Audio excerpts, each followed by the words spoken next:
My wife abandoned me 2 months ago to find herself. I don't think I deserve this, but now I'm starting to like it. Plus update. My wife Mary's family has a history of dementia, developing memory issues in their mid to late 50s. Her mom, grandmother and several other relatives on her mom's side have developed dementia. Her mom lived with us for 4 years until earlier this year. Our kids are independent and out of the house. The oldest is in her last semester of college and the younger enlisted. The last 4 years were tough on us, our kids, and our marriage. Living with someone with dementia is brutal. We talked a lot last year about taking the remaining college funds, our regular savings, sell or rent the house, quit our jobs and travel for a year or until the money runs out. We just had to wait for her mom to move into a home. I understood her anxiety about developing dementia and I was burned out. You live through the virus working remote, a wife working remote, a college and high school student taking remote classes, and a mother-in-law with dementia and see how you hold up. Space finally opened up and we were able to move her mom into a care facility. I finally thought I had a chance to breathe. When we moved Mary's mom out, Mary's mental health took a huge downward spiral. I went from caring for her mom to caring for her. She felt guilty about putting her mom in a home and had lots of anxiety about developing dementia. Our plan was to start our traveling in summer 2024. 2 months ago,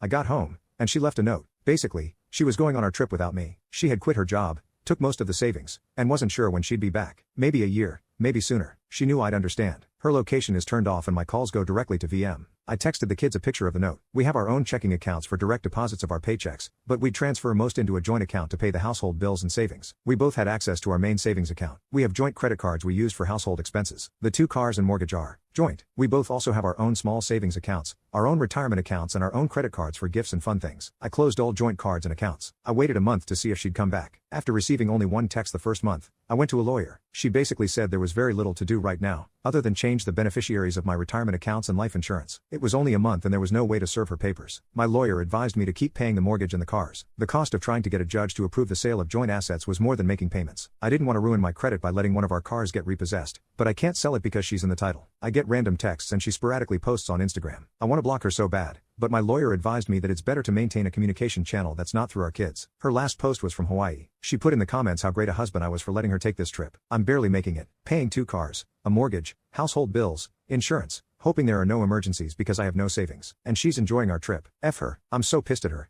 I helped take care of her mom for 4 years, and her when she fell apart after her mom moved into a memory care home, and she returns the favor by abandoning me. I'll never get to take this trip and have to put off retirement. My only solace is the kids are pissed at her, but they'll probably forgive her eventually. Double F her. I'm no fool. She's hooking up with guys. She looks good. She'll have zero problem getting men. I texted her and asked if she was sleeping around. A week later she responded that she wasn't. So, I'm drinking alone on a Friday night and she's somewhere, probably on a beach, enjoying life. Triple F her. Update. I'm feeling much more positive now that the financial situation has become a little more manageable. My friend's wife gave me some good advice. Don't go from being a hero to a villain in your kids' eyes. How I talk about and treat my wife will determine my future relationship with my kids. I don't give a damn about my wife, but I don't want to make her a sympathetic figure or drive them away from both of us. I followed up with a lawyer. Basically she said we're going to have her pay back the savings she took through a reduction in her share of the assets. Any division of assets will include the savings she took. She'll also have to repay the money I spent maintaining the household while she was gone. There is plenty of equity in her share of the house and her retirement plans to cover that. She said that our finances are so intertwined after nearly 25 years of marriage. My wife is going to get some share of the assets. Best case is she agrees to the terms of the divorce and it's relatively cheap and quick. Otherwise, it gets complicated and expensive. She gave me a lot of options and how much I can expect to spend, so I decided to just mostly wait. I got a couple of credit cards with promo rates for purchases and transfers. That gives me breathing room and I can conserve cash. I'll just pay them off when I sell the house. Now that my financial situation is less stressful, I'm actually enjoying her being gone. I'm free to do whatever I want, whenever. I don't have to cook or clean or take care of anyone. The house is quiet for the first time I can remember. I loved my wife, but her mental health weighed down our marriage. On balance it was worth it until now. The first month or so I expected her to be there whenever I'd get home. When someone was at the door or if I heard noises, I'd think it was her. I'd check the doorbell cam obsessively. I'm not looking forward to her returning. It has to happen,